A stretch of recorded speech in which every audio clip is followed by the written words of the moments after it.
चल रहा है।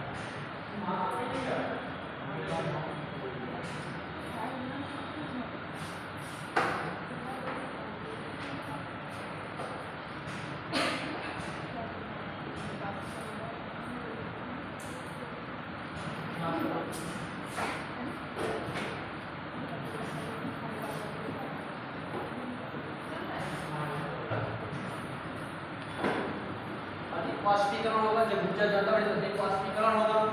तो जहां पे अधिक वाष्पीकरण होगा तो क्या होगा, फिर अधिक वर्षा होगी। ये वर्षा अधिक कहां होगी, भूमध्यरेखीय क्षेत्रों में।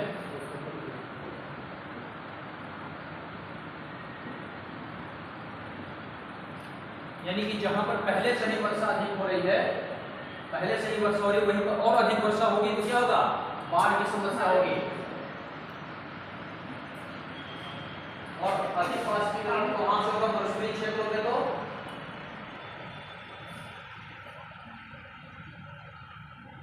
कौन सी समस्या होगी, सूखा।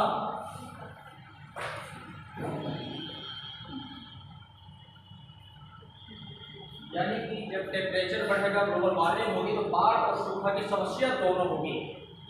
मरुस्थलीय क्षेत्र जहां पे पहले से मरुस्थल है, वहां पे अधिक वाष्पीकरण होने से और सूखा का विस्तार होगा। तो जहां पहले से ही बारिश अधिक हो रही है, वहां पे और बारिश होगी। यानी कि एक अनुमान के मुताबिक मरुस्थलीय क्षेत्रों में 60% वर्षा कम हो चुकी है। वर्षा डेजर्ट, जो डेजर्ट एरिया 7% का होता है, और जहां पे वर्षा पहले भूमध्यरेखीय क्षेत्रों में 7% वर्षा की मात्रा बढ़ गई है ग्लोबल वार्मिंग के कारण। टेम्परेचर थोड़ा सा बढ़ा है, 0.6 डिग्री सेल्सियस, 0.6 डिग्री सेल्सियस बढ़ा है। इसी से उसके प्रभाव दिखने लगे हैं। दूसरी बात होगी, जब ऊर्जा अधिक मिलेगी तो महासागरीय भागों पर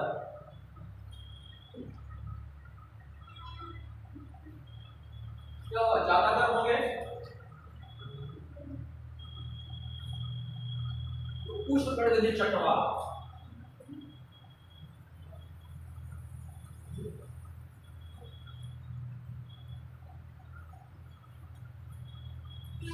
अधिक बनेंगे। उष्णकटिबंधीय चक्रवात अधिक बने कहां पे, उपोष्ण जो उष्णकटिबंधीय क्षेत्र है, उष्णकटिबंधीय क्षेत्रों में उष्णकटिबंधीय चक्रवात अधिक बनेंगे। इनकी बारंबारता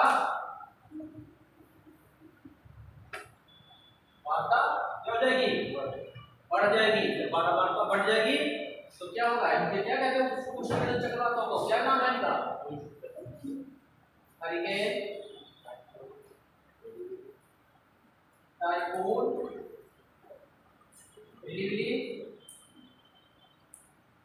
टाइफून और चक्रवात। इनकी बारंबारता बढ़ जाएगी, ये जल्दी जल्दी आएंगे, और ये जल्दी जल्दी आएंगे तो क्या होगा, ये कितना विनाश लाते हैं, उष्णकटिबंधीय चक्रवात कितना तटीय क्षेत्रों में कितना विनाश करते हैं ये। तो आप पहले पढ़ चुके होंगे तमाम, बुलबुल देखा था, सुपर साइक्लोन 1999 था, अमेरिका में तो बहुत सारे चक्रवात आते हैं, तबाही मचा देते हैं तटीय क्षेत्रों में। तो ग्लोबल वार्मिंग होने का ये प्रभाव पड़ेगा, इसका इम्पैक्ट पड़ेगा। दूसरी बात की क्या होगी कि वायुगतिक, जो वायु की गति होगी, जब टेम्परेचर बढ़ेगा तो वायु की गति बढ़ेगी, वायु की गति बढ़ेगी तो और ये विध्वंसक हो जाएंगे, हवाएं बहुत तेज चलेगी। इसको नोट करना पड़ेगा, क्या आप नोट करते नहीं है, नोट करते हैं। वायु की गति में वृद्धि होगी और ये क्या हो जाएगी, विध्वंसक। तब ये वायु की गति में बहुत ज्यादा विध्वंसक होगी। एल नीनो की घटना, जब ग्लोबल वार्मिंग होगी, एक अनुमान है कि एल नीनो, नाम सुना है एल नीनो का, एल नीनो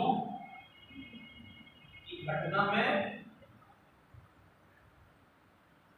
वृद्धि होगी।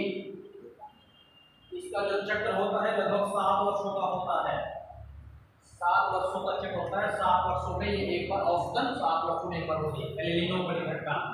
एल नीनो का प्रभाव भारत पर क्या पड़ता है? सूखा। मानसूनी क्षेत्र जो होते हैं यहाँ पे प्रभाव सूखा पड़ता है। अगर ग्लोबल वार्मिंग होगी तो भारत में सूखे की समस्या बढ़ेगी, क्योंकि एल नीनो की बारंबारता बढ़ेगी और इसका चक्र जो 7 वर्ष का घट हो जाएगा 5 वर्षों का, यानी कि जो 7 वर्षों में इसका प्रभाव पड़ा तो हर 5 वर्षों पर प्रभाव पड़ने लगेगा। ये हो जाएगा इसका प्रभाव। बाढ़ एवं सूखा में वृद्धि होगी। स्थल मंडल पर क्या प्रभाव पड़ेगा? ये तो हो गया है वायुमंडल पर प्रभाव। स्थल मंडल पर प्रभाव क्या पड़ेगा इसका?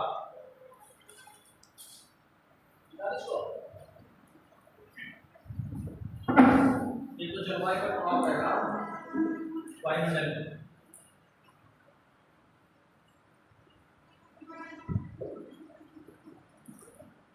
क्या प्रभाव पड़ सकता है स्थल मंडल पर? हिमनदों का आकार घटेगा। हिमनद जो पिघलेंगे, जब ग्लोबल वार्मिंग होगी तो हिमनद पिघलेंगे, हिमनदों का आकार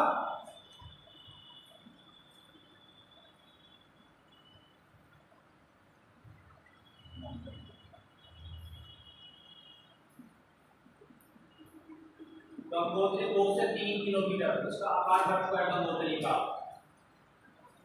इसका हिमनदों का आकार घटने से क्या हो सकता है? वो तो हो गई होगा। जो बारहमासी नदियां हैं तो ये उष्ण जो ग्रीष्मकाल होता है पानी कब रहता है? शुष्क में। मानसून काल में एक वर्षाधीन नदियां होती हैं, इनको सीजनल रिवर्स कहते हैं, इसको पेरेनियल रिवर्स कहते हैं। ये सदानीरा नदियां, दूसरा है सीजनल। तो ये जो सदानीरा नदियां बारहमासी नदियां हैं तो किसमें बदल जाएंगी? सीजनल में। जब हिमनद पिघल जाएंगे, इनका आकार छोटा हो जाएगा तो उत्तर भारत की बारहमासी नदियां हैं, कहीं भी विश्व में बारहमासी नदियां हैं, जिनको जब वर्षा नहीं होती है तो पानी कहाँ से मिलता है? हिमनद के पिघलने से। तो कैसी हो जाएगी? सीजनल हो जाएगी नदियां। कितना प्रभाव पड़ेगा? पूरा उत्तर भारत का मैदान, अगर केवल इंडिया के संदर्भ में लेते हैं तो गंगा हिमालय से निकलने वाली नदियों द्वारा लाई गई जलोढ़ मिट्टी से बना हुआ है बारहमासी नदियां, और पेयजल की समस्या संकट उत्पन्न होगा तो होगा ही होगा। तो ये सीजनल हो जाएगी बारहमासी नदियां।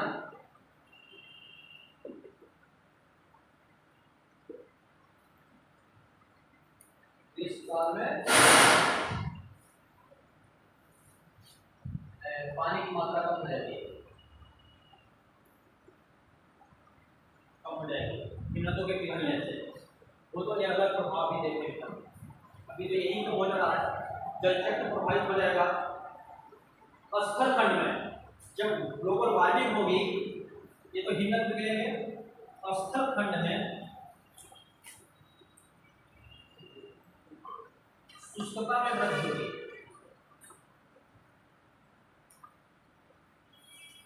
जमीन पर जो पानी है, तालाब है, मिट्टी में जो नमी रहती है जिसमें फसलें उगाते हैं, जैसे जब ग्लोबल वार्मिंग होगी तो वाष्पीकरण कहाँ से होता है? मिट्टियों में जब पानी होता है उसका भी वाष्पीकरण होता है, सूख जाता है पानी। इस काल में पानी सूख जाता है, उसको इसके नीचे चला जाता है, उसका वाष्पीकरण हो जाता है, पानी बनेगा। जब टेम्परेचर बढ़ेगा तो वाष्पीकरण ज़्यादा होगा तो मिट्टी में नमी की मात्रा कम होगी, तो फसलें उगाना कठिन हो जाएगा। स्थल खंड में क्या हो जाएगा? शुष्कता में वृद्धि होगी, यानी कि सूखा में वृद्धि होगी, पेयजल की समस्या हो जाएगी। दूसरी बात क्या होता है? स्थल खंड का प्रभाव क्या पड़ता है? स्थल खंड पर सागर में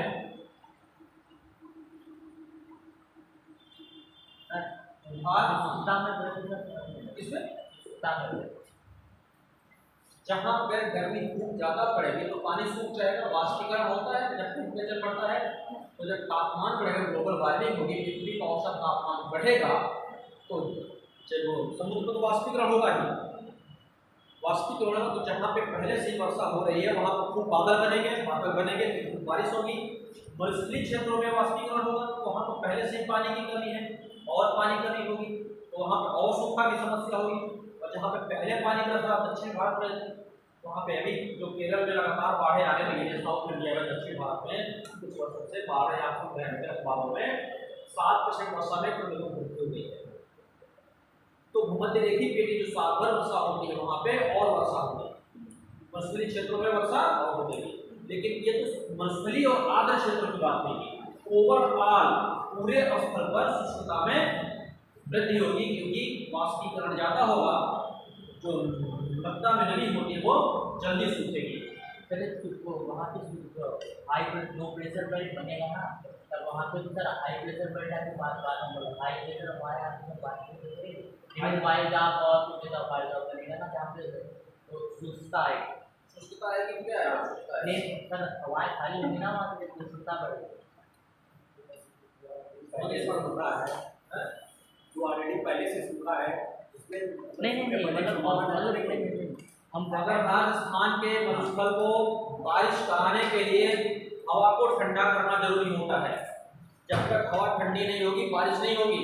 ऊपर उठती हुई हवा होती है, जब उसमें नमी की मात्रा हो, जब ठंडी होगी बारिश होगी, जो ठंडी होगी। और जब गर्मी बढ़ेगी मरुस्थलीय क्षेत्रों में तो और गर्मी होगी, जहाँ पानी की कमी है, और जहाँ पानी ज़्यादा है वहाँ पर वाष्पीकरण होगा। वाष्पीकरण होगा। सापेक्षिक आर्द्रता बारिश कराने के लिए होती है। सापेक्षिक आर्द्रता कहा जाता है। बारिश कैसे होती है?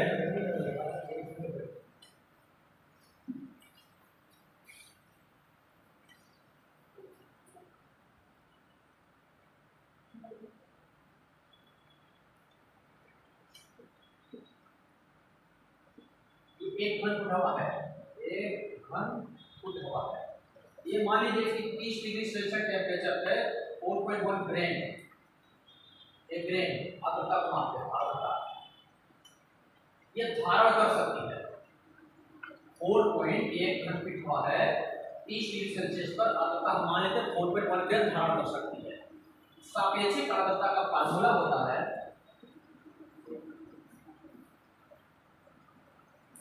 वर्षा कराने के लिए कि वायु में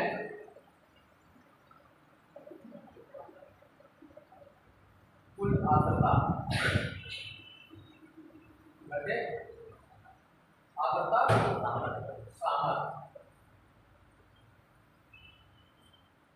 सामर्थ्य 100। अगर मान लीजिए वायु में नमी की मात्रा कुल है 4.1 है और इसकी क्षमता भी है 4.1 गुणे 100, ये क्या हो जाएगा? सापेक्षिक आर्द्रता 100%। बारिश होगी। अब ये टेम्परेचर को 30 से 40 बढ़ा दे रहे हैं, लेकिन इसमें नमी नहीं बढ़ा रहे हैं। नमी कहाँ से आएगी? पहले से सूखा हुआ है। अगर इसकी घटती क्या हो जाती है? 2.0 हो जाती है, तो इसके सापेक्षिक आर्द्रता कितना हो जाएगी? लगभग 50% के आसपास। कहाँ बारिश होगी? ऊपर वाले।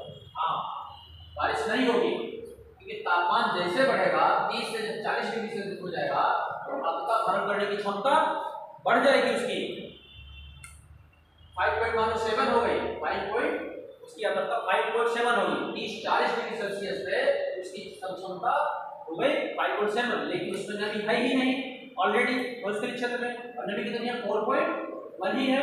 चलो इसको गुणा करके 100 से कर लो, सापेक्षिक आर्द्रता जब बढ़ जाएगी आप कर देते हो। सर नमी नहीं तो रात में ठंड कैसे पड़ती है? समझ में लेकिन सर आराम नहीं मिलता है, बहुत अधिक ठंड पड़ती है। ठंड नमी नहीं लगती, ठंड टेम्परेचर से तापमान से गर्मी गर्माहट होती है। मरुस्थलीय क्षेत्र में तापमान नमी के तापमान का कोई लेना देना नहीं। नमी से आपको ठंड में तापमान होता है, उससे आपको ठंड गर्म होता है। तो ये मरुस्थलीय क्षेत्रों में जब ये प्रक्रिया होगी तो आपकी क्या होगा? वर्षा की क्षमता कम हो जाएगी, शुष्क हो जाएगा वाष्पीकरण, और वायुमंडल में जितनी ही कम नमी होगी वाष्पीकरण उतना ज्यादा होगा। मरुस्थलीय क्षेत्रों में वाष्पीकरण ज्यादा होगा, लेकिन सापेक्षिक आर्द्रता वहां पे कम होती है। भूमध्य रेखीय क्षेत्रों में सापेक्षिक आर्द्रता ज्यादा होती है तो वहां पे वाष्पीकरण की दर भी कम होती है। ये प्रभाव पड़ेगा। सागर के अंदर ये सागर के भाव के कारण स्थलीय भाग क्या आ जाएगा? सागर में डूब जाएंगे। किनारे में किनारे में क्या हो जाएगा? सागर में डूब जाएंगे। क्या इसका प्रभाव पड़ेगा डूबने से? बहुत सी हमारी जो एरिया होता है जिसमें आवास है, अधिवास है, अधिवास है, वो क्या आता है? शिफ्ट करने पड़ेंगे, डूब जाएंगे। आपका जो मालदीव है मात्र 3 मीटर ऊंचाई पर है, सारे डूब जाएंगे। Calcutta 6 metre, Mumbai 12 metre, Chennai 16 metre ऊंचाई पर है। ये सारे बड़े बड़े शहर अगर इतना सी लेवल पर होता है तो सारे बड़े बड़े शहर डूब जाएंगे। दुनिया की 60% आबादी, सॉरी 50% आबादी 60 किलोमीटर के दायरे में सागर के तटवर्ती क्षेत्र में रहती है, सागर के किनारे रहती है। ज्यादातर लोग सागर के किनारे, दुनिया के अनुमान है, और 60 किलोमीटर के दायरे में होती है। अगर समुद्र के किनारे का 60 किलोमीटर पानी एरिया डूब जाए तो 50% आबादी को शिफ्ट करना पड़ेगा ग्लोबल वार्मिंग के कारण। सोच लो इतनी बड़ी समस्या होगी। वहाँ पे इंफ्रास्ट्रक्चर जो होगा, रोड, रेल, मकान, आवास, स्कूल, कॉलेज, ये सब क्या होगा, पानी में डूबेंगे, पहाड़ में आपको उसको ले जाकर शिफ्ट करना पड़ेगा। दूसरी समस्या क्या हो सकती है, भूमिगत जल। इसमें जो सागर के जब उभार होगा तो स्थल पर क्या होता है, कौन सा जल होगा, मीठा जल। मीठा जल जो हम लोग पीने में इस्तेमाल करते हैं, ये मीठा जल में सागर का जल मिल जाएगा लवणीय जल। पेयजल की समस्या होगी नहीं होगी। अगर चेन्नई के आसपास वो पानी है, कहीं मिला रहा है, विजयवाड़ा है, समुद्र से 10 किलोमीटर अंदर हम लोग अंदर से पानी निकाल के पी रहे हैं, पानी मीठा जल। जब सागर सी लेवल इंक्रीज करेगा तो क्या होता है, उसमें लवणीय जल मिल जाएगा, पीने की समस्या पी तो सकते नहीं हम, तो समस्या भी नहीं होगी। ये ग्लोबल वार्मिंग का प्रभाव। दूसरी बात है, सागर पर क्या प्रभाव पड़ेगा, ये स्थल मंडल का प्रभाव है। नोट करते रहिए, थोड़ा समझने का प्रयास करिए।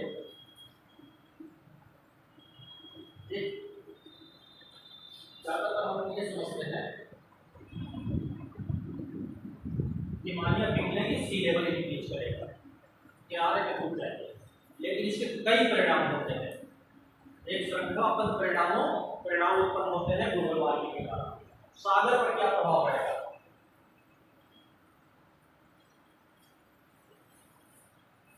ग्लोबल वार्मिंग का सागर पर प्रभाव ये पड़ेगा, दो तरह से प्रभाव पड़ेगा। सी लेवल इंक्रीज करेगा, सी लेवल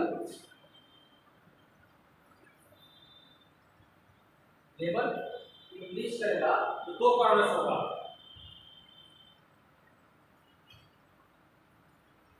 एक है पिघलने से सागर में अतिरिक्त जल की आपूर्ति,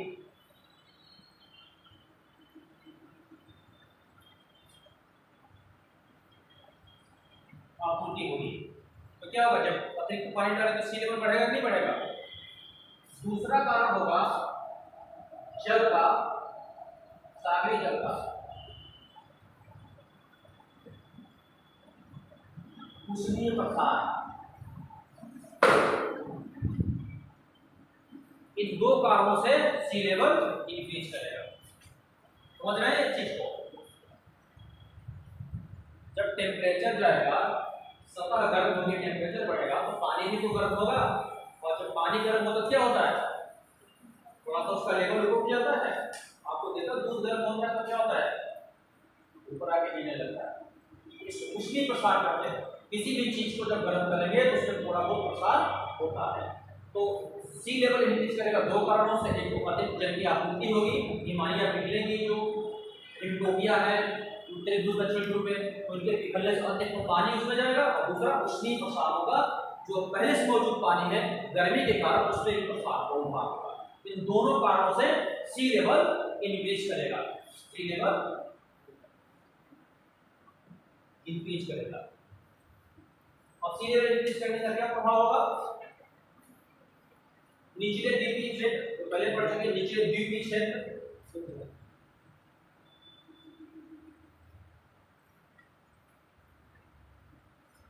जलमग्न हो जाएंगे,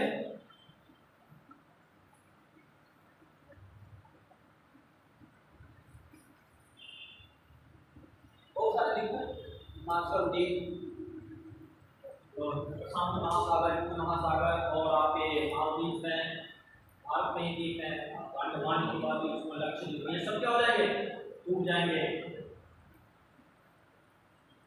और अभी जो पहला बता थे अभी पिछले क्वेश्चन ही बता दिया। और स्थलीय क्षेत्र के, तटीय क्षेत्रों के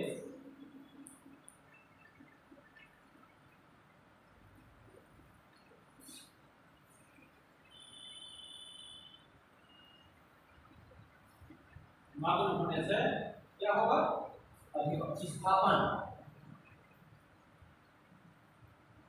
विस्थापन और क्या होगा, पेयजल की समस्या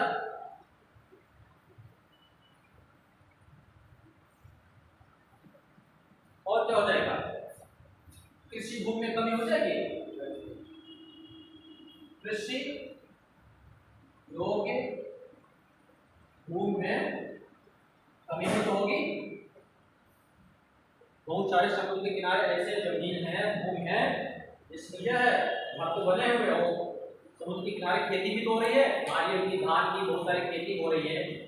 और उसमें क्या होता है, एक्वाकल्चर हो रही है, मत्स्य पालन हो रहा है, झींगा पालन हो रहा है, सब डूब जाएंगे, समुद्र के अंदर आ जाएंगे, तो कृषि योग्य भूमि भी कम होगी। आदि जब कृषि योग्य भूमि होगी क्या होगा, खाद्य समस्या,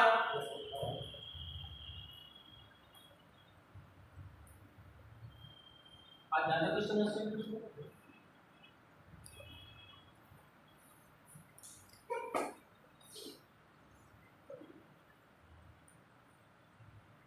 जलमग्न हो जाएंगे, जैसे जलमग्न हो जाएंगे, होने से विस्थापन का पेयजल की समस्या, कृषि भूमि समस्या, खाद्यान्न की समस्या, इतनी समस्या होगी। सागरी तरंगे में अब देखते हैं, सागरी तरंगों में तो कृषि होकर लड़ाई होती है, तो सागरी तरंगों में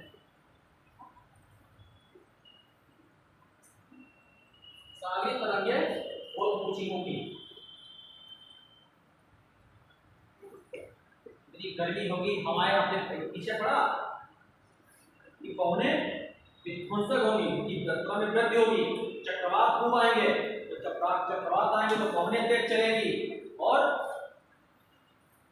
सागरी तरंगों में वृद्धि होगी। सागरी तरंगों में वृद्धि होने से मछुआरे मछली पकड़ने जाते हैं, बहुत सारी चीजें होती हैं, जब डिस्टर्ब होगा सागरी लहरें किनारों पर आएंगी, बहुत सारी समस्या होगी।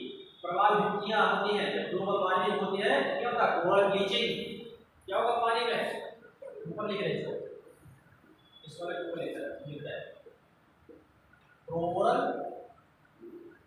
ब्लीचिंग,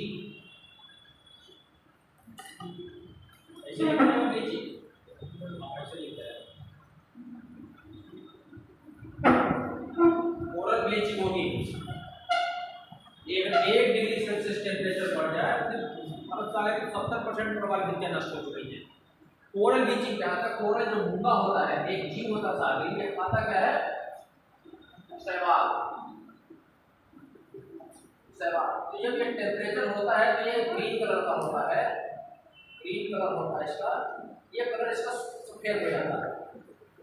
ब्लीचिंग क्या करते हैं आप, कपड़ा ब्लीच करते हैं, एक कुछ स्पेशल कपड़ा होता है, कलरफुल कपड़ा, तो उसको कुछ दूसरे कलर में कर देते हैं, ब्राइटनेस वाला, उसका कलर उतार के दूसरा कलर चढ़ा देते हैं, ब्लीच करते हैं। और भी क्या करते हैं, सैलून में जाते हैं तो मुंह भी ब्लीच करवाते हैं, गोरा होने के लिए करवाते हैं। तो ये ब्लीच जो होता है, ये जो शैवाल वो हरे रंग का होता है, इसका हरा रंग जो होता है, और हरा रंग में क्या होता है, क्लोरोफिल होता है, जो प्रकाश संश्लेषण में सहायक होता है। सूर्य की किरणें पानी के अंदर तक 200 फीट की गहराई तक चली जाती है, 200 मीटर की गहराई तक जाती है। तो इसका हो रहा है, इसका प्रकाश संश्लेषण में जब ये क्लोरोफिल नष्ट हो जाता है, हरा कलर सफेद हो जाता है, प्रकाश संश्लेषण का बंद हो जाता है, और ये क्या होता है, शैवाल कम हो जाते हैं। जब शैवाल क्या होता है, कम हो जाते हैं, और एक जीवित रहने वाले जो मूंगा होता है, फिर ये मरने लगता है। मूंगे का पर ब्लीचिंग नहीं होती है,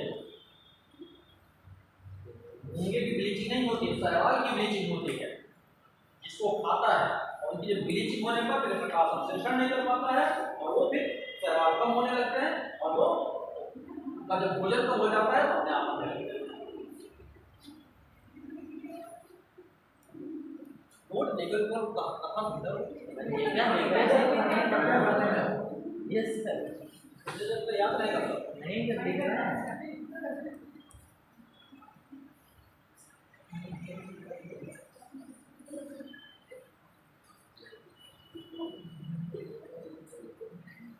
ये थे कुछ वायु प्रदूषण, एयर पोल्यूशन था। एयर पोल्यूशन के कुछ परिणाम है, उसमें से air acid rain, global warming. Global warming किसका परिणाम है? एयर पोल्यूशन का। एयर पोल्यूशन के कारण ये था और इनके परिणाम ये थे। अब एयर पोल्यूशन होता है कि मानव जो स्वास्थ्य होता है उस पर भी प्रभाव पड़ता है, हमारे स्वास्थ्य पर भी इसका विपरीत प्रभाव पड़ता है। और वो क्या प्रभाव पड़ता है?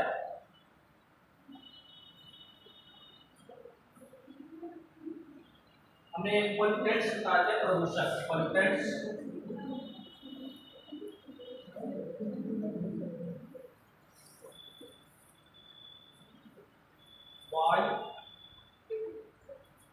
वायु पॉल्यूटेंट्स है प्रदूषक। ऐसे एजेंट्स जो होते हैं, एजेंट्स होते हैं जिनके प्रवेश से किसी वायु में कोई परिवर्तन होता है। ये कौन कौन से किसी कुछ याद है? CO2, carbon monoxide, sulphur oxide,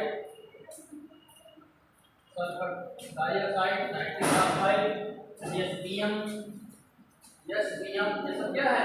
ये पॉल्यूटेंट्स हैं जो उसमें परिवर्तन उत्पन्न करते हैं और इन परिवर्तनों के कारण वायु प्रदूषण होता है। फिर ये प्रदूषक होते हैं, इन प्रदूषकों के कारण भी बहुत सारे मानव स्वास्थ्य में भी विपरीत प्रभाव पड़ता है। इसको है क्या? उसको कैसे बिल्कुल है? यस रवि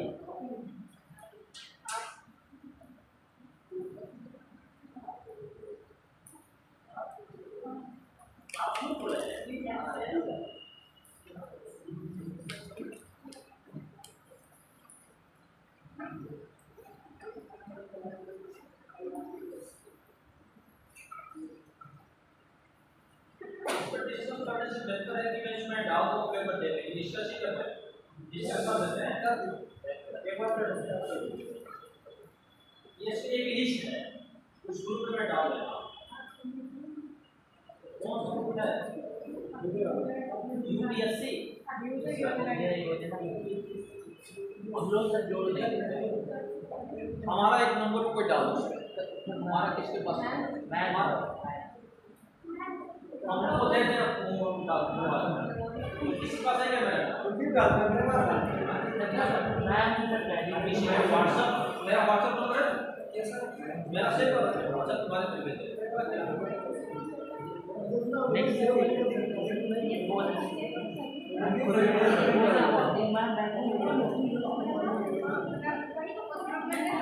उस ग्रुप पे डाल देना, वहीं जोड़ने के बाद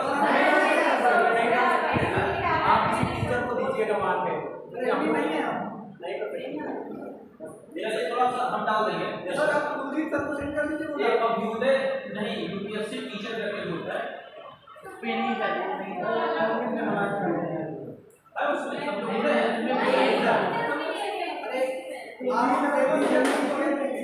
पीएससी ग्रुप टीचर अभ्युदय बोलना हाँ है, तो ये विनय योजना यूपीएससी लेकर उसमें केवल ग्रुप एडमिट डाल सकता है। चलिए ठीक है, इसको मैं डलवा दूंगा, इसकी लिस्ट है। देखिए सबसे बड़ी बात हम चलते हैं, कार्बन जो मोनोऑक्साइड होती है, ये तो है ग्लोबल वार्मिंग। कार्बन मोनोऑक्साइड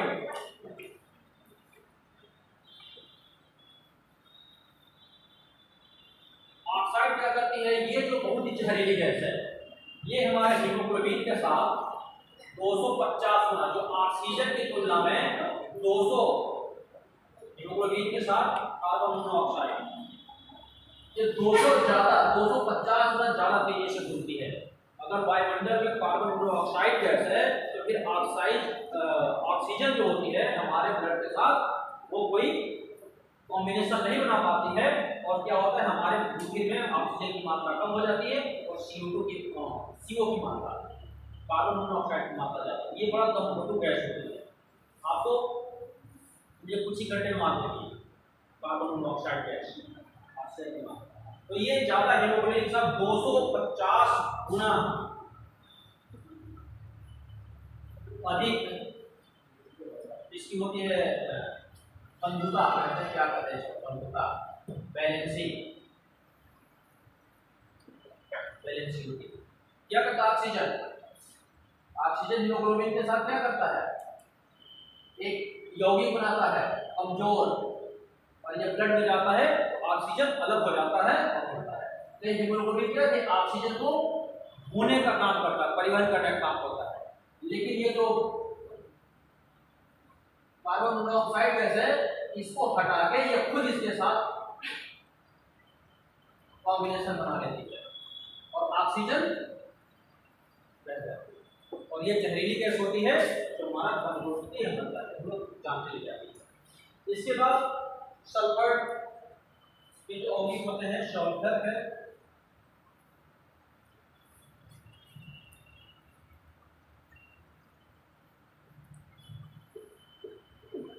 ये सल्फर के ऑक्साइड है, विभिन्न प्रकार ऑक्साइड, सल्फर के विभिन्न प्रकार ऑक्साइड ये क्या करते हैं, फेफड़ों की बीमारी,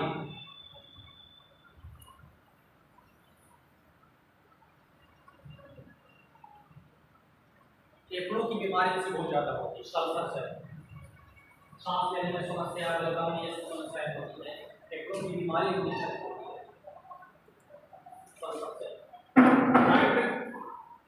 नाइट्रोजन के बहुत ऑक्साइड है, नाइट्रोजन के, nitrogen oxide, nitrous oxide, nitric acid होता है, जिससे क्या होता है,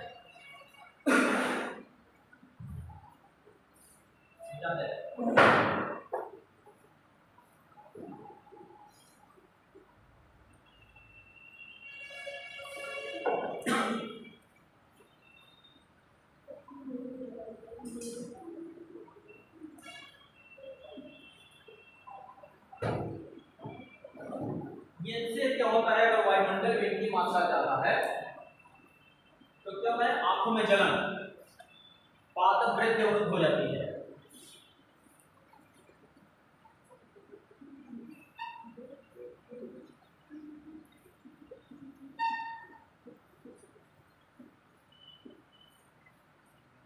खराब है, आंखों में जलन होती है, इन्फ्लुएंजा वायरल संक्रमण ये इससे बहुत ज्यादा होता है, इन्फ्लुएंजा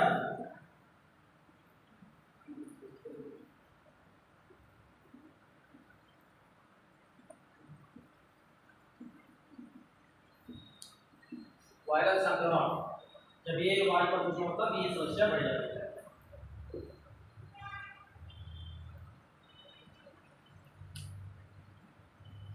हाइड्रोकार्बन्स जो होते हैं प्रदूषक, हाइड्रोकार्बन,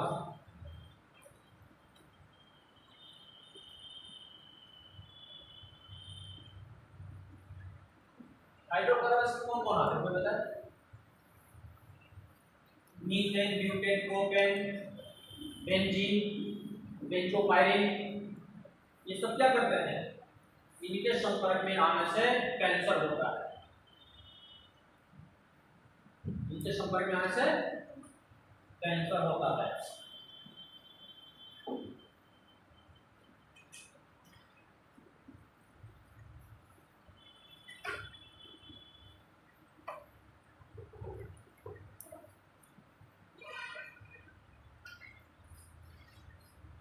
इसमें बिजनेस कहता है कैंसर जनित होते हैं,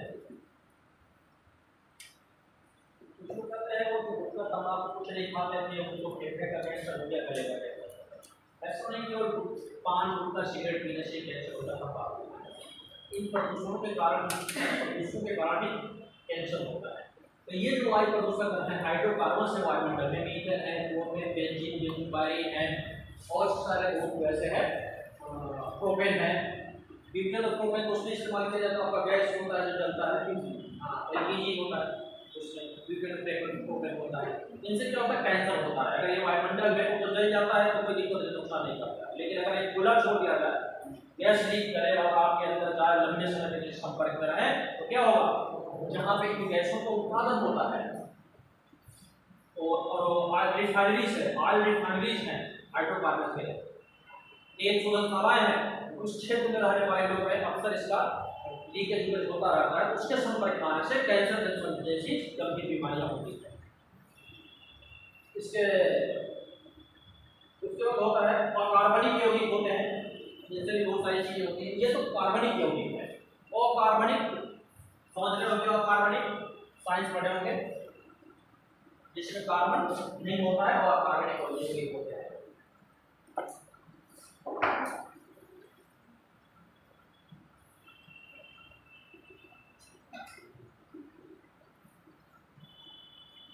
शीशा का नाम सुना हो?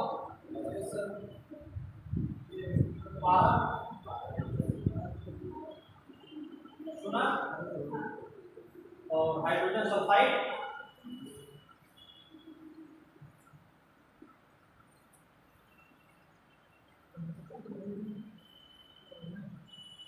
शीशा रहित पेट्रोल नहीं सुना लिखा होता? पहले लिखा होता शीशा रहित पेट्रोल। पहले पेट्रोल डीजल में शीशा मिला के बेचा जाता था, शीशा। इससे क्या होता है? कैंसर होता था शीशा से। अब तो शीशा पूरी तरह से प्रतिबंधित कर दिया गया कि भी पेट्रोल डीजल मिलाने से।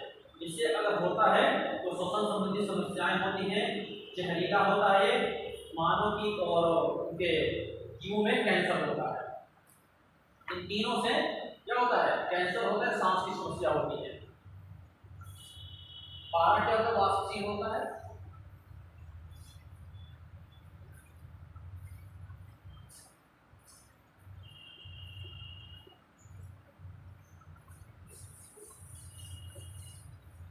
क्या होता है? कैंसर, श्वसन संबंधी समस्या।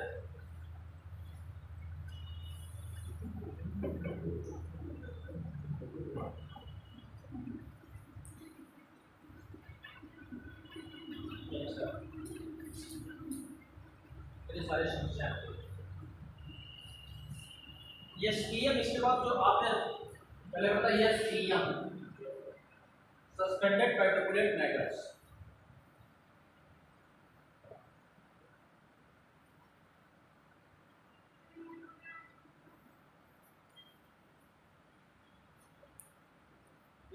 निलंबित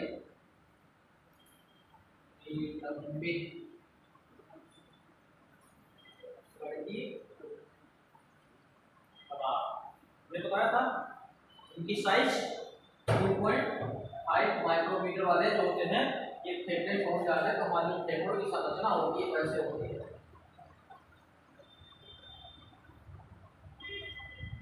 इसको कहते हैं पुपिकाएं।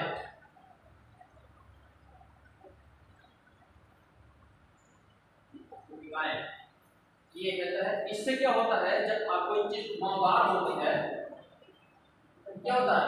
अगर हम सीधा करेंगे तो ये बड़ा हो जाएगा, इसका क्षेत्रफल बढ़ जाएगा। तो इसमें जो पुपिकाएं होती है, जब ये छोटे पड़ जाते हैं, प्रदूषण होता है, तो ये क्या होता है? पुपिकाएं का ये अलग करने वाली जो टूट जाती है, तो ये पुपिकाएं बड़ी बन जाती है। तो इसका क्षेत्रफल क्या होता है?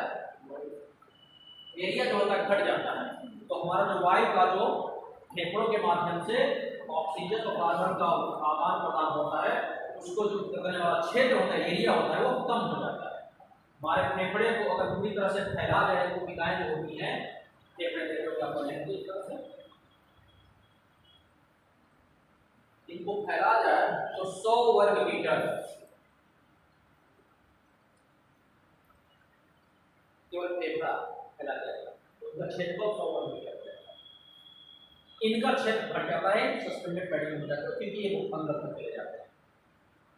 सल्फर डाइऑक्साइड वगैरह आपका प्रदूषण वाले में देखेंगे तो इसमें एयर क्वालिटी इंडेक्स में दिखाता है।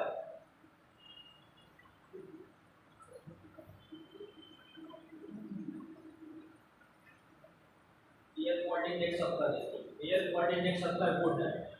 देखिए PM 2.5 16.7, ये तो 50-60 का सही होता है। ये देखिए PM 10 सस्पेंडेड पार्टिकुलेट 10 है, 10 माइक्रोमीटर वाले 17.9 है। सल्फर डाइऑक्साइड, ये नाइट्रोजन ऑक्साइड, ओजोन और CO2, ये कार्बन मोनोऑक्साइड 1.1 है। ये दिखा रहा प्रदूषण। एयर क्वालिटी इंडेक्स दिखाता है, ये वाला मैच करता है।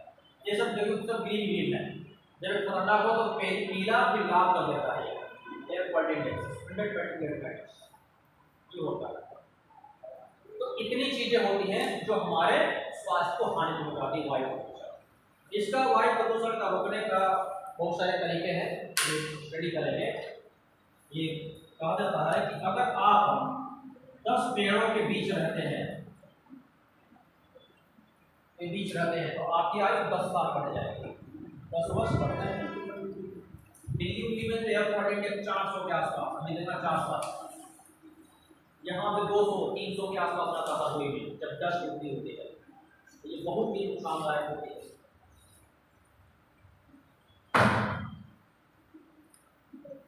ये तो वायु प्रदूषण था।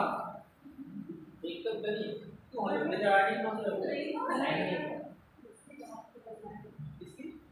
सर आप अभी दिखा रहे थे 17, आप बता रहे थे 204। अरे तो आज बदल गया ना, वो तो प्रदूषण दिल्ली में हो जाएगा, हर महानगरों में अलग है। अभी गांव में पहाड़ी क्षेत्रों में बिल्कुल कम हो जाएगा। ये तो यहाँ हरदोई का लोकल है, दिल्ली का थोड़ी है। और जब बरसात हो जाती है धूल के नीचे चले जाते हैं, बदन क्लीन हो जाता है। जब बरसात नहीं होती इसकी मात्रा हर मौसम में दिन के रात के समय बदलते रहते इसकी मात्रा। ये क्वालिटी इंडेक्स होते हैं और हर जगह में, लखनऊ में इससे ज़्यादा होगी, रूरल एरिया में चले जाओ तो वहाँ बहुत कम होगी, पहाड़ों पर चलो बिल्कुल कम हो जाएगा। और जितने प्रदूषित नगर में जाओ उतना ज़्यादा हो जाएगा। तो प्रदूषण कहाँ कितना है उसके हिसाब से होता है ये क्वालिटी इंडेक्स। ये तो हर का लोकल दिखाता रहता है।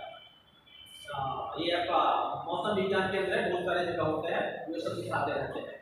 ये क्वालिटी इंडेक्स हो जाएगा। अब आते हैं जरा जल प्रदूषण के बारे में डिस्कस करते हैं।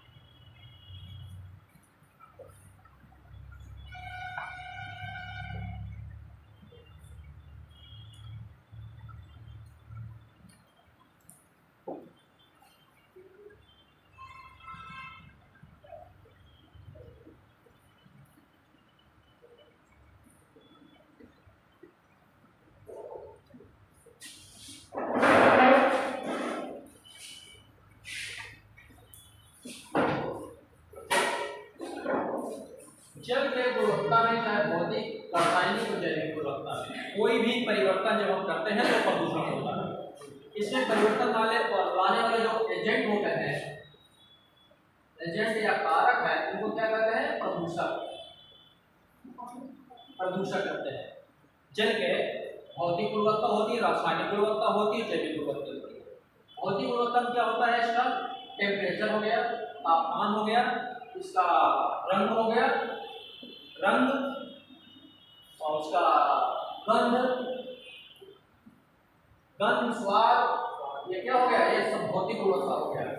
अगर भौतिक गुणवत्ता में कोई परिवर्तन लाते हैं, कोई जल से अगर बदबू आ रही है, इसका रीजन क्या होता है? बदबू आने लगी, उसका रंग बिल्कुल सफेद होता है, सफेद से उसका गंदला हो गया रंग है, उसकी गंध स्मेल आ रही है, इसका स्वाद अलग है, ये सब क्या है? यानी उसकी जल की भौतिक गुणवत्ता में परिवर्तन हो गया है। और ये परिवर्तन लाने वाले कारक कुछ होते हैं जिनको प्रदूषक कहते हैं। जैसे इसमें मिट्टी खोल देंगे तो क्या हो जाएगा? रंग गंदा हो जाएगा, गंदा हो जाएगा। गर्म पानी डाल देंगे तो क्या हो जाएगा? टेम्परेचर इसका बढ़ जाएगा, इसकी भौतिक गुणवत्ता में परिवर्तन हो जाएगा। तो ये क्या हो जाएगा? प्रदूषण। यानी कि जो गर्म जल है वो क्या है? प्रदूषण एजेंट का काम करेगा, वो पोल्यूटेंट्स होगा। मिट्टी उसमें मिला देंगे, गंदा कोई चीज मिला देंगे तो क्या होगा? उसका जो रंग है, सफेद रंग है, गंदा हो जाएगा। उसको क्या कहेंगे? गंदा हो जाएगा। रासायनिक गुणवत्ता में इसकी होती है बीओटी होती है, सीओडी होती है और डीओ होता है। ये सब सारी चीजें हैं। Biological oxygen demand, chemical oxygen demand और ये डिसॉल्ट ऑक्सीजन और पीएच होता है जल का, पीएच में परिवर्तन होता है। ये सारी चीजें होती हैं रासायनिक गुणवत्ता। जैविक गुणवत्ता में इसमें जो ई कोलाई बैक्टीरिया होती है, ई कोलाई बैक्टीरिया और कोलीरूट और बैक्टीरिया होती है। बैक्टीरिया की मात्रा कितनी है उसमें कम ज्यादा करते हैं। मान लीजिए उस जल में बैक्टीरिया की मात्रा संख्या ज्यादा हो गई है, ई कोलाई की संख्या ज्यादा हो गई है, तो क्या हुआ? हमने बताया किसी भी घटक में, पर्यावरण के घटकों में परिवर्तन, और परिवर्तन क्या होगा? कम या ज्यादा। जो उसका पार्ट है उसका पार्ट है, लेकिन उसी पार्ट में हमें, जैसे कि मान लीजिए बीओटी है, इसका पार्ट है, इसको कम ज्यादा कर गया तो प्रदूषण होगा। डिसॉल्व ऑक्सीजन, घुली हुई ऑक्सीजन, पीएच क्या होता है 7 होता है, अगर पीएच को हम कम ज्यादा करेंगे, 7 से कम कर दें या 7 से ज्यादा कर दें, क्या हो जाएगा वो जल प्रदूषित हो जाएगा। कोई भी परिवर्तन पर्यावरण के घटक में जब होता है तो वो प्रदूषण फैलाता है, और इस परिवर्तन को लाने वाले जो एजेंट होते हैं, कारक होते हैं, उनको पॉल्यूटेंट्स कहा जाता है। तो ये 3 गुणवत्ता होती है, इनके मापने के कुछ प्राचल होते हैं, पैरामीटर्स होते हैं कि कोई जल का सैंपल लिया जाएगा, कहीं से सैंपल लिया गया, फिर उसका परीक्षण किया जाता है, वो परीक्षण कई पैरामीटर्स पे होते हैं, फिर उससे ये मापने के बाद ये बताया जा सकता है कि वास्तव में जल प्रदूषित है और प्रदूषित है कि नहीं है, और प्रदूषित है तो कितना प्रदूषित है, इससे ये पता चलता है। तो इसी पर आइए हम लोग चर्चा करते हैं।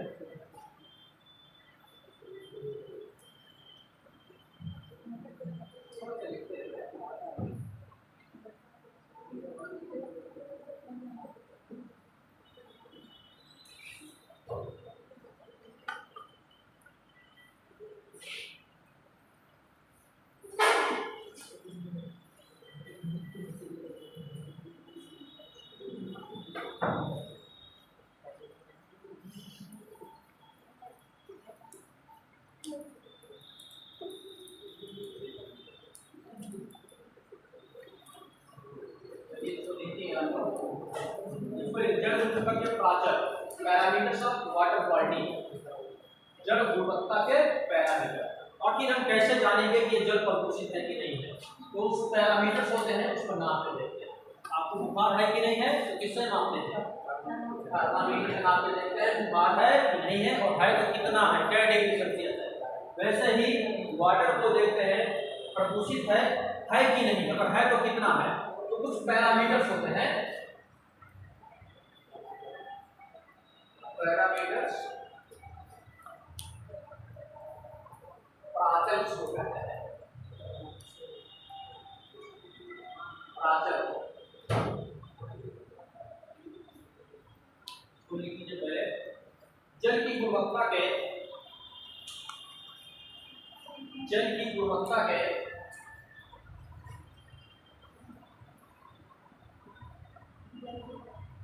निर्धारण के लिए कई प्राचलों का प्रयोग किया जाता है।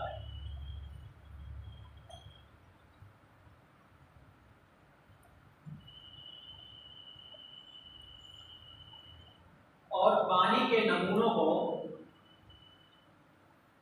इन प्राचलों के अनुसार परखा जाता है।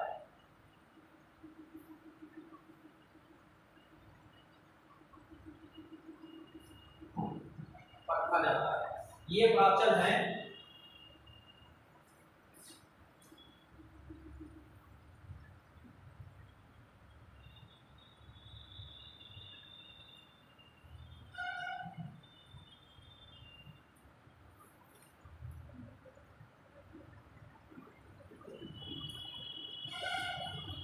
पानी में ऑक्सीजन कैसे खुलती है, पानी में ऑक्सीजन कैसे खुलेगी, एक तो ऑक्सीजन के साथ H2O, ये ऑक्सीजन तो रहती ही रहती है, ये ऑक्सीजन नहीं है, वायुमंडल की ऑक्सीजन उसको खुल जाती है। जब पानी में से लहरें चलती हैं तो जब लहरें ऊपर से गिरती हैं तो वायुमंडल में हवा इसके अंदर जाती है और उसके वायु की ऑक्सीजन होती है, वायुमंडल की ऑक्सीजन होती है, तो पानी में खुल जाती है। इससे होती है लहरों से। जो पानी स्थिर रहता है उसमें डिसॉल्व ऑक्सीजन कम होती है, और जिसमें लहरें खूब ज्यादा होती पानी में उसमें खुली हुई ऑक्सीजन की मात्रा ज्यादा होती है।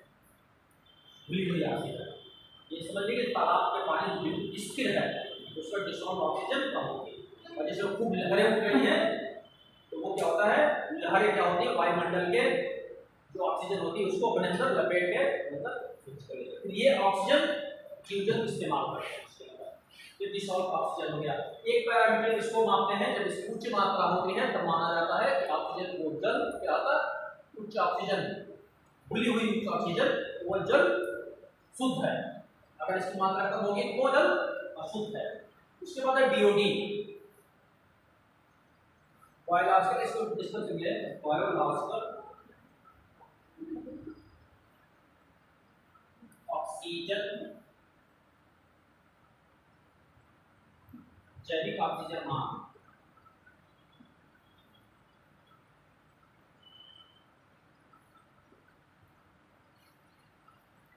COD केमिकल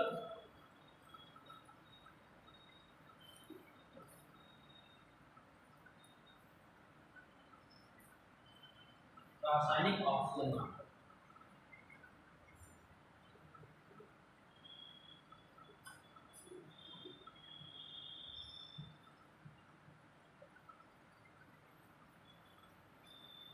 MPM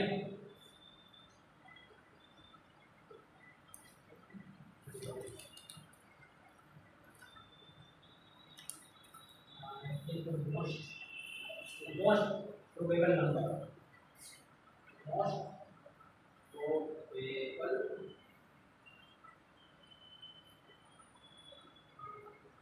सर्वाधिक संभाव्य संख्या। अभी एक एक प्रश्न है सर्वाधिक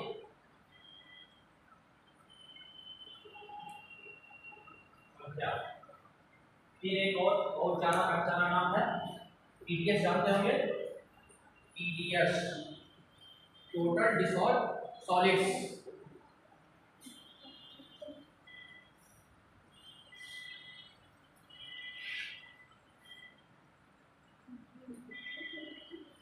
TDS जानते हैं? आपने हाथ लगा होगा तो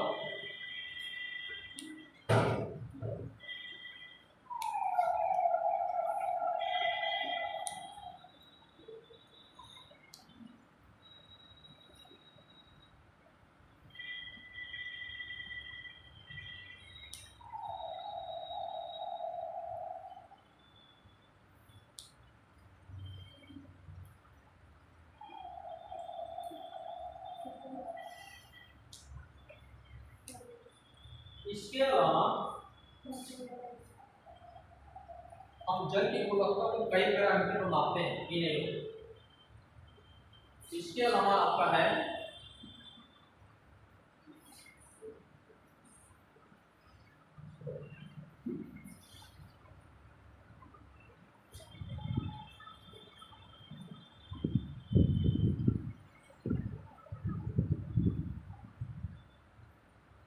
जैविक, उसको कहेंगे जैविक आवर्धन।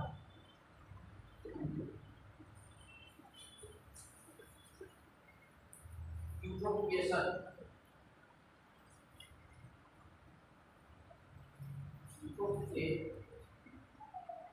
सुपोषण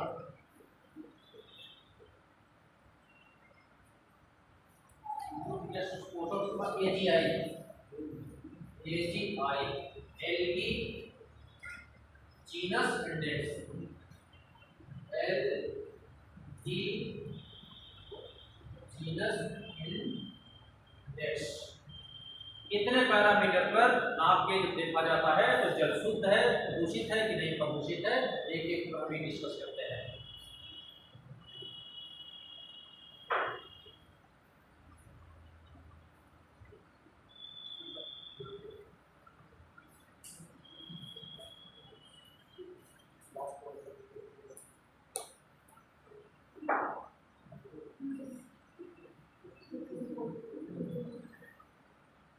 यूट्रोफिकेशन सुपोषण इसके बारे में सुना है? ज्यादातर तो सुना ही होगा, इसके बारे में नहीं सुना है? क्या चीज नहीं सुना है? चलो आप सुनाते हैं इसी क्या है सुनाने के लिए आते हैं।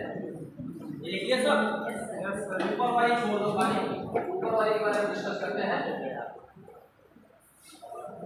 जहां ना समझ में आए बता दीजिए। डिसॉल्व ऑक्सीजन होते हैं, थोड़ा इस पे लिखते जाइए COD डिसॉल्व ऑक्सीजन, क्योंकि जो आपने यूपीएससी वगैरह में 100 150 शब्द 50 शब्द इंग्लिश में लिखने के लिए आ रहा है। क्यों 100 शब्द में 150 शब्द में आ रहे हैं लिखने के लिए, एक एक क्वेश्चन की 4 पार्ट कर रहे हैं। तो हमसे कहा गया कि थोड़ा मैथ्स के पॉइंट ऑफ व्यू से नोट कराते हैं टॉपिक के लिए। तो लिखिए घुली ऑक्सीजन DO डिसॉल्व ऑक्सीजन या घुली हुई ऑक्सीजन।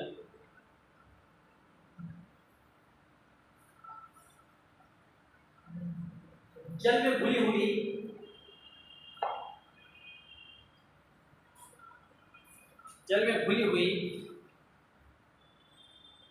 उच्च ऑक्सीजन की, जल में घुली हुई उच्च ऑक्सीजन की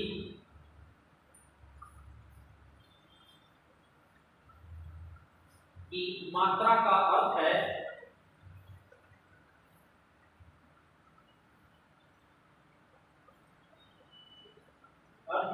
कि जल की गुणवत्ता अच्छी है, जल की गुणवत्ता अच्छी है।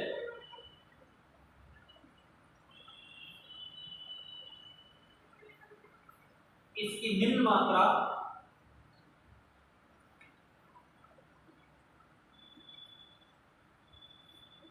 से स्पष्ट होता है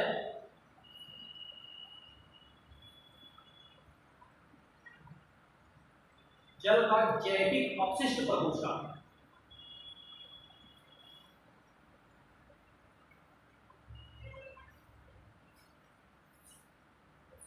जैविक अपशिष्ट प्रदूषण, जैविक अपशिष्ट प्रदूषण जीव जंतुओं द्वारा जो उत्पन्न अपशिष्ट होते हैं वो पानी में मिले हुए हैं। जल में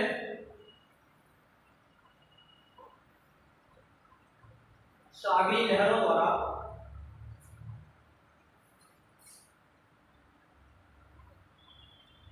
वायुमंडलीय ऑक्सीजन, वायुमंडलीय ऑक्सीजन जैसे टूटती गिरती लहरें चलती हैं तो वायुमंडलीय ऑक्सीजन द्वारा लहरों द्वारा वायुमंडलीय ऑक्सीजन जल में घुल जाती है।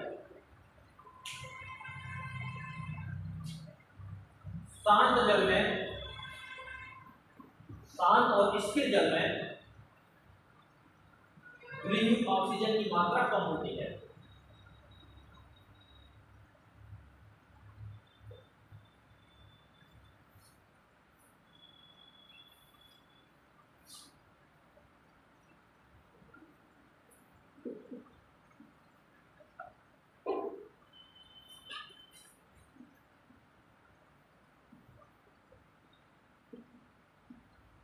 जैविक ऑक्सीजन मान है क्या? देखिए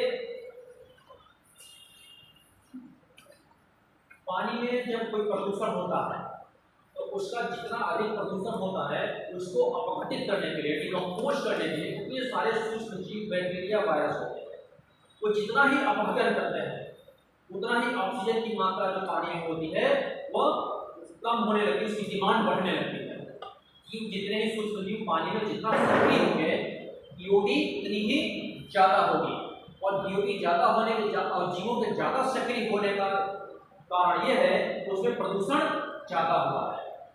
यानी कि डीओडी ज्यादा है, जितना है डीओडी ज्यादा प्रदूषण उतना ही ज्यादा होगा, क्योंकि उसमें जीव अपघटन, क्योंकि ये प्रकृति का नियम है कि कोई भी अपशिष्ट हम जब पर्यावरण डालते हैं तो हमारा डिकम्पोजर है, डिकम्पोजर अपघटन जिसको कहते हैं,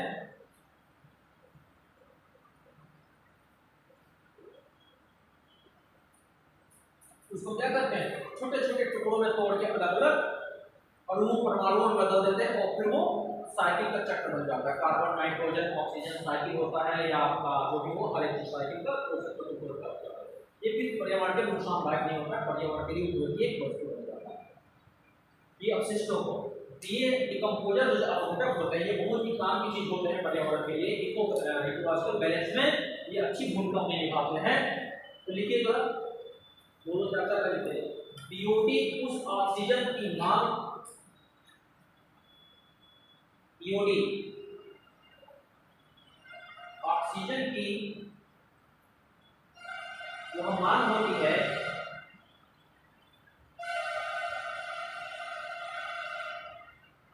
जो जल में जीवाणुओं, सूक्ष्म जीवों,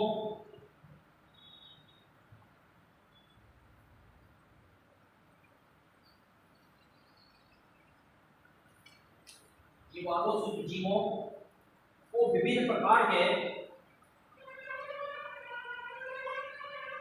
जैविक पदार्थों के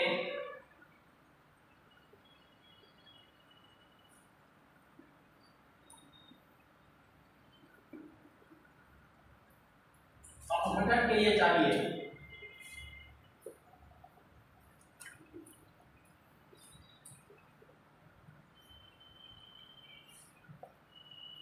यानी कि और जल में क्या होना चाहिए, जैसे मलजल, मलजल, मृत पादप पत्तियां, मलजल सीधे से पानी को डालते तो पानी में जाता है, उसको डिकम्पोज करने के लिए उसमें बैक्टीरिया सक्रिय हो जाती है। जब बैक्टीरिया सक्रिय हो जाती है तो फिर क्या होता है कि ऑक्सीजन वो यूज करने लगती है पानी में, खुली हुई ऑक्सीजन है उसको, तो ऑक्सीजन यूज करने की डिमांड बढ़ जाती है। तो इसका एक संकेत है, इसका मतलब कि जल ज्यादा प्रदूषित है। तो ये क्या कहते हैं, मलजल मृत पादप कोशिकाएं, घास की पत्तियां,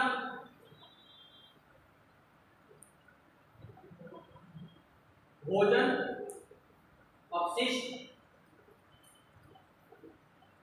आदि के अपघटन के लिए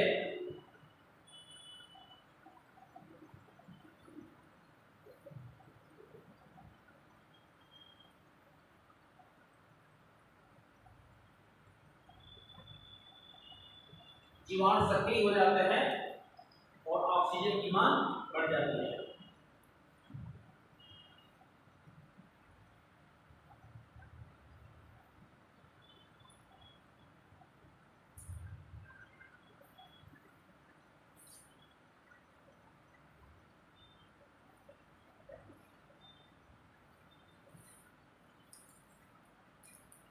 घर की नाली के लिए कितनी ऑक्सीजन चाहिए, 200 से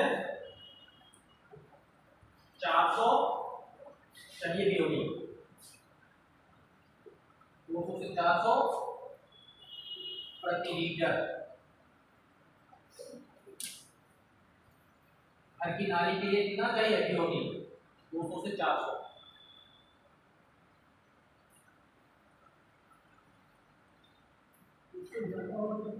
पीपीएम क्या चीज, ये है पीपीएम है, 250 से पीपीएम। इतना बीओडी जैसे ज्यादा हो तो उसका मतलब होता है और ज्यादा गंदा है, अभी उसी बात है, इससे ज्यादा हो कितना आवश्यक है, यानी कि घर के नाली से निकले हुए पानी में इतना जैविक अपशिष्ट होता है कि उसको डिकम्पोज करने के लिए बैक्टीरिया को कम से कम इतनी 1 लीटर पानी में इतनी बीओडी चाहिए, ऑक्सीजन डिमांड इतनी ऑक्सीजन चाहिए, तब वो पानी को प्योर कर देगा, शुद्ध कर देगा, अपघटित कर देगा, उसको तो तरीके अपघटित हो जाएगा।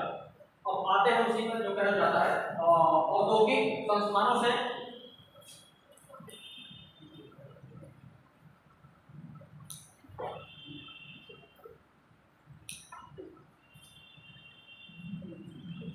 बीओडी वो होती है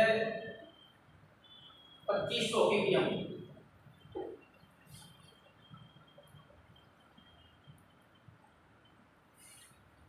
प्रति लीटर, देखो ज्यादा हो गया, यानी कि घर की जो नाली से निकले वाला जो जल है, कहीं उससे ज्यादा जो औद्योगिक फैक्ट्रियों से निकला हुआ जल है वो बहुत ज्यादा प्रदूषित होता है। 2500 ppm चाहिए ऑक्सीजन बीओडी प्रति लीटर के हिसाब से, इतना होता है। और पीने के पानी के लिए कितना चाहिए,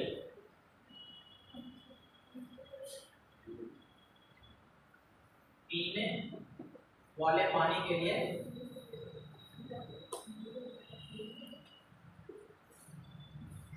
1 ppm,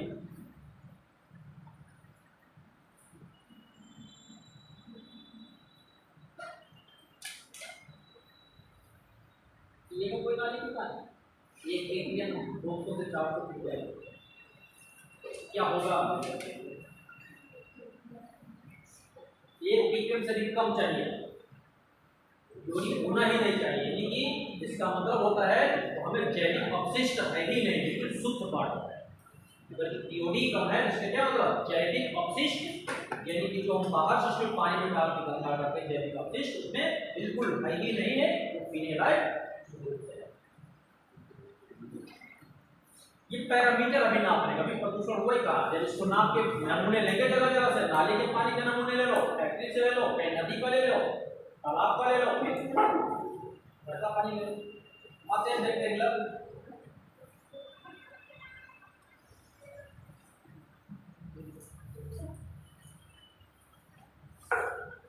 सीओडी, ये क्या है केमिकल ऑक्सीजन डिमांड, आप लिखो केमिकल ऑक्सीजन डिमांड।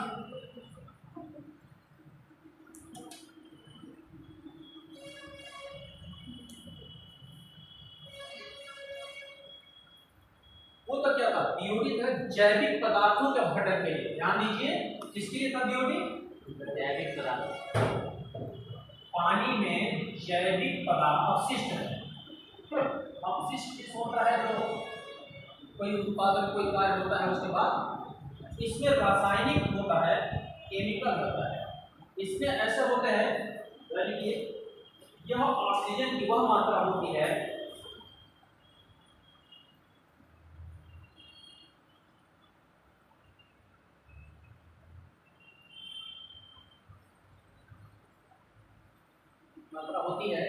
जो जल के कार्बनिक, जल के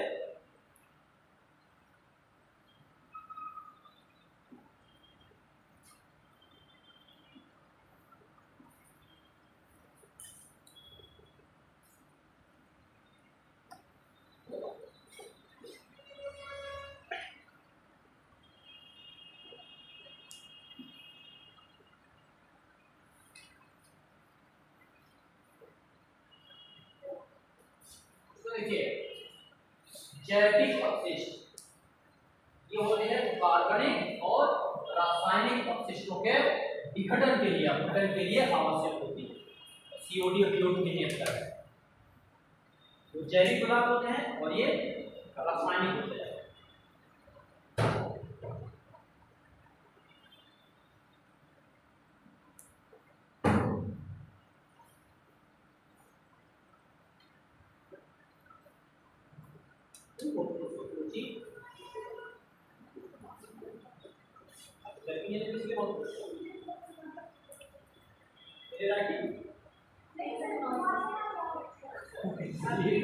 आपको लग रहा है मेरी राइटिंग पर ही फंस है?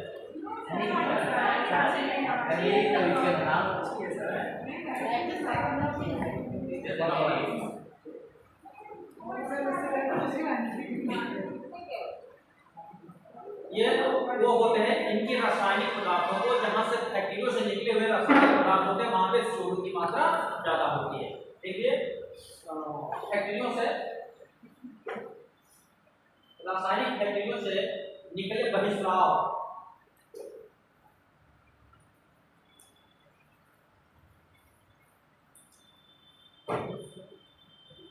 जहां रासायनिक फैक्ट्रियों से निकले बहिस्राव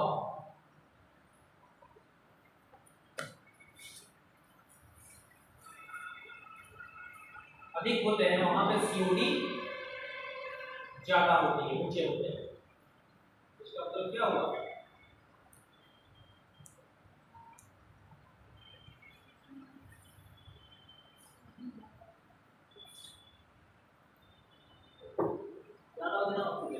एक और सब भी आपने का TDS आपका TDS बढ़वा दो बहुत ज्यादा TDS है। यहाँ पे मैंने देखा तो TDS 400 के आसपास होता है। TDS टोटल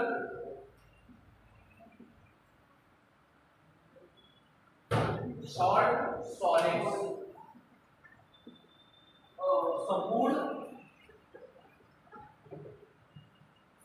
मिले हुए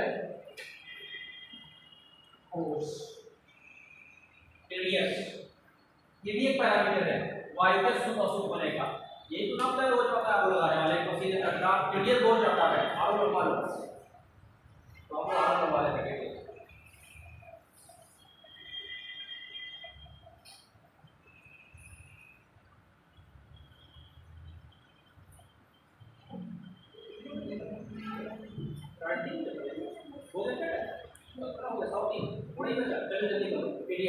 जल में घुले हुए ठोस लवणों की मात्रा, जल में घुले हुए ठोस लवणों की मात्रा है TDS। क्या है TDS? जल में घुले हुए ठोस लवणों की मात्रा है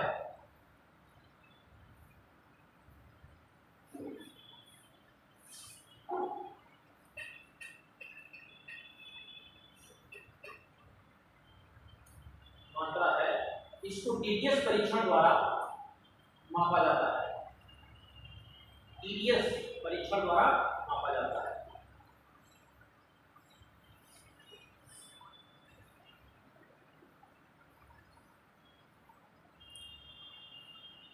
मापा जाता है,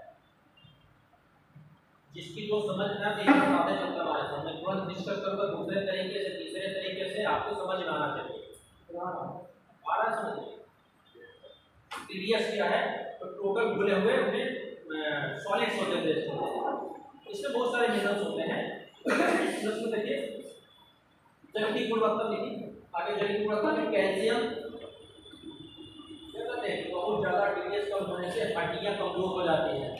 आरओ का पानी पीने से सुना है आपने, कहते हैं हड्डियां कमजोर हो जाती हैं, बहुत सेमिनार वगैरह होते हैं, मिनरल्स कम हो जाते हैं, जॉइंट में बैक पेन होने लगते हैं। इसका रीजन ये है कि इसमें बहुत सारे जो उपयोगी मिनरल्स होते हैं जो हमारे शरीर के आवश्यक होते हैं, तो जो TDS बिल्कुल कम हो जाता है, तो वो मिनरल्स हमारे शरीर को कम हो जाते हैं, हमें तमाम डेफिशिएंसी संबंधी रोग होने लगते हैं। तो जल में क्या लिखा आपने? जल में कैल्शियम, फास्फोरस, आयरन,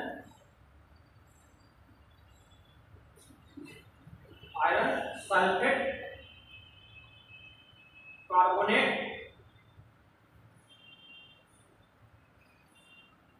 नाइट्रेट्स,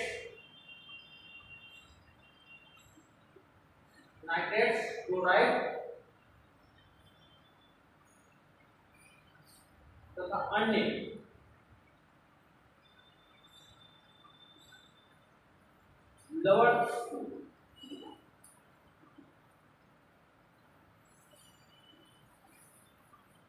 लवण और भारी धातु हैं पेयजल में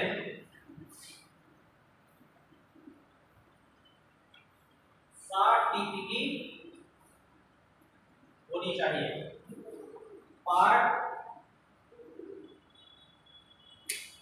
पर 1000। अगर इतना है TDS तो पानी शुद्ध है। और सागर का कितना सागर की लवणता होता है, लवणता, और सागरों की लवणता कैसे लिखते हैं? 35 1,000। इसको कैसे लिखेंगे? 35 से 1,000 इसको लिखेंगे 10 और कम हो जाएगा। तो इसका मतलब यह हुआ कि 350 ppb, तो ये क्या होता है? लवणीय हो जाएगा। सागर का जल जो होता है 350 ppb पर 1000, तो क्या होता है? लवणीय जल होता है। तो जब इसकी सॉलिड की मात्रा जितना ज्यादा होगी, 60 से ज्यादा है ppb पर पार्ट पर 1000 प्रति 1000,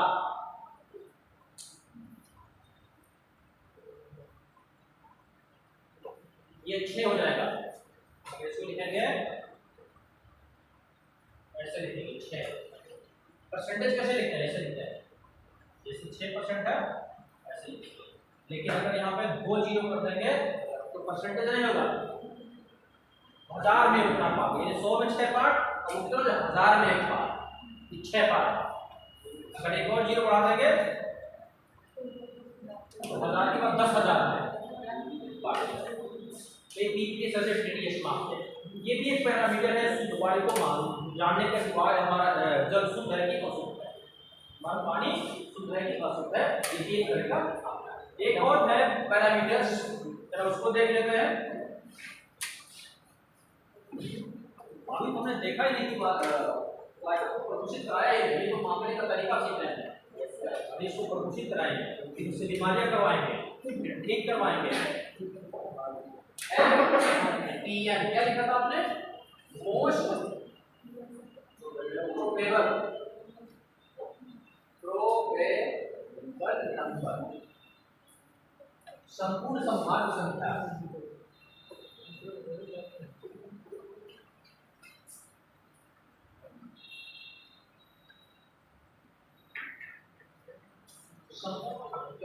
संभावित संख्या ये भी एक पैरामीटर है वायु को जानने, जल को जानने का कि जल शुद्ध है कि अशुद्ध है।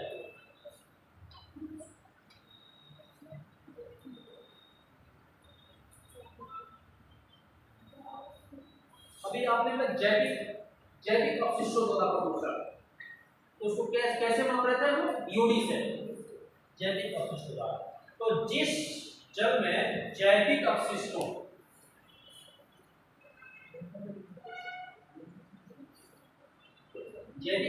को जो जीवों के अपशिष्ट है, ध्यान रखिए, जीवों के अपशिष्ट, चाहे वनस्पतियां और जीव जंतु हो, उनकी मछलियां मर गई, कुत्ते मर गए, बिल्ली मर गए, उनकी लाश है, आदमी मर गया, पानी में डाल दिए, पत्तियां सड़ गई, उनकी जड़ें हैं, ये सब क्या है? जैविक अपशिष्ट है। ये सीवेज हो गया, मलजल हो गया। और रासायनिक वाले में क्या होता है? जो केमिकल्स होते हैं बने हुए केमिकल्स, जैसे प्लास्टिक हो गया, ये आपका प्लास्टिक, पेंट, ये क्या है? सब केमिकल्स हैं।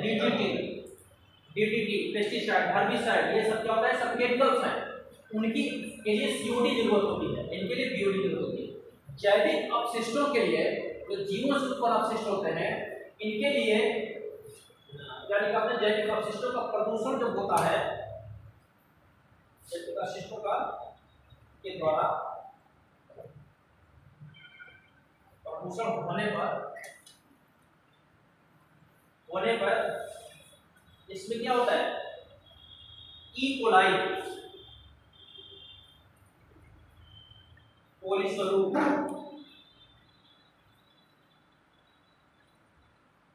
ई कोलाई जानते हैं, बैक्टीरिया होती है जो हमारी आंतों में पाई जाती है, हमारी पकड़ियों में पाई जाती है। ई कोलाई बैक्टीरिया होती है। ई कोलाई जीवाणुओं की संख्या अधिक होती है।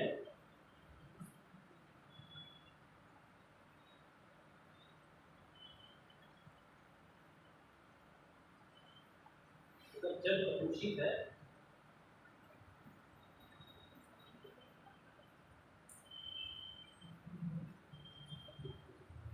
जीवाणुओं की संख्या अधिक होती है। एमपीएन परीक्षण की सहायता से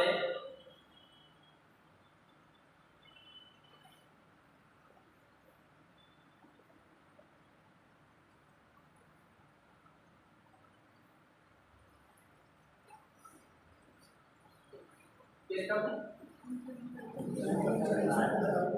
संख्या एमपीएन परीक्षण की सहायता से इसे पहचाना जा सकता है। एमपीएन परीक्षण की सहायता से इसको पहचाना जा सकता है।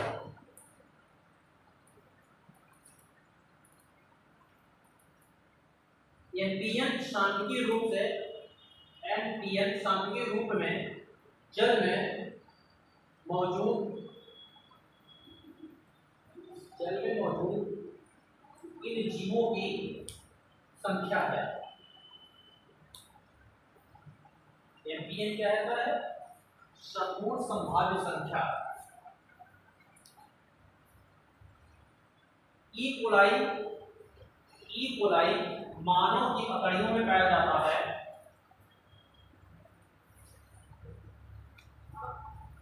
मानव की पकड़ियों में, आंत में पाया जाता है।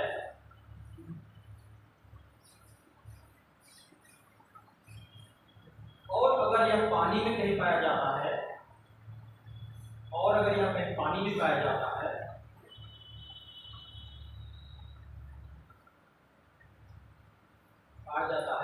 तो इसका मतलब कि उसमें, पानी में, इसका मतलब जल में मानव अपशिष्ट मौजूद है।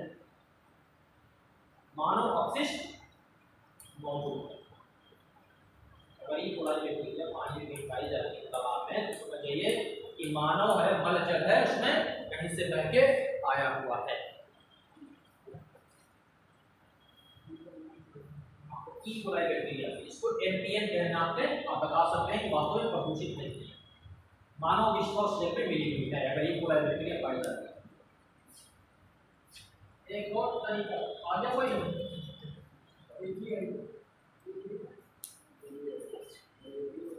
इसी का सवाल है।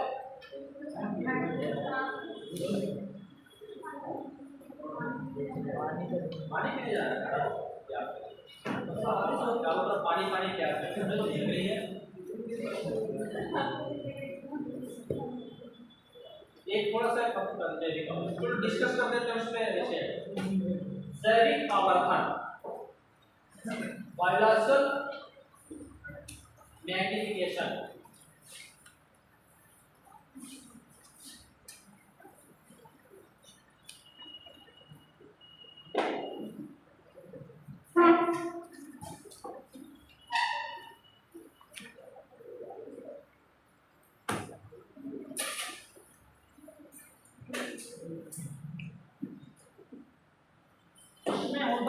बहुत सारे आपने देखा है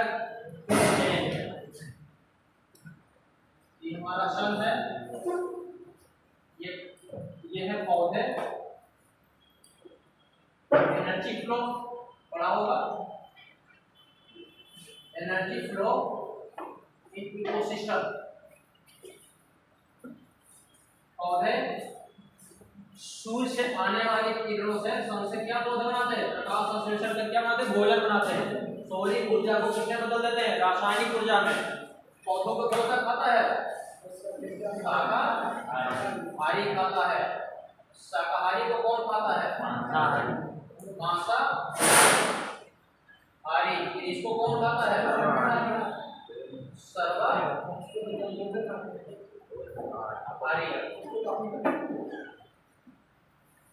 ये चक्कर चलता रहता है। ऊर्जा इधर को जा रही है,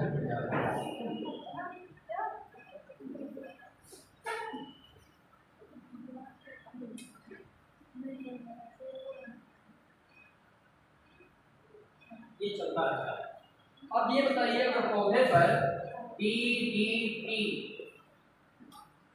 डीडीटी का छिड़काव किया जाता है, पौधे पर डीडीटी का छिड़काव किया जाता है।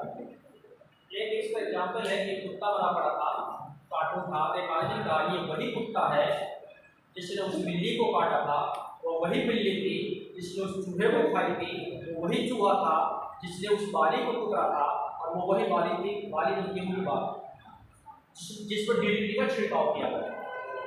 यानी कि डीडीटी का छिड़काव किया गया था उस पर पौधे पर, फिर उसको चूहे ने काटा, डीडीटी चूहे के अंदर गए, चूहा निपट गया, चूहे के बाद उसको बिल्ली ने खाया, बिल्ली का काम हो गया, बिल्ली के बाद कुत्ता खाया, कुत्ते को अगर गिद्ध खा दे तो क्या कुछ होता हो।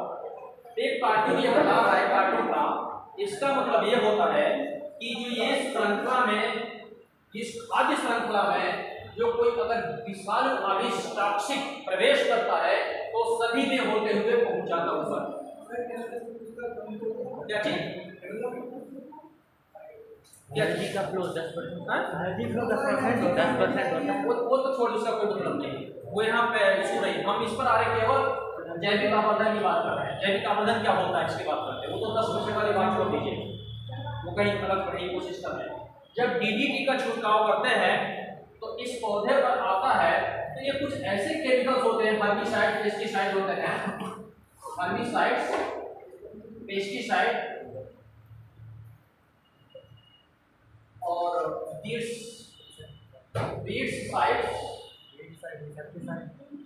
इंसेक्टिसाइड जो भी हो, सब पेस्टिसाइड।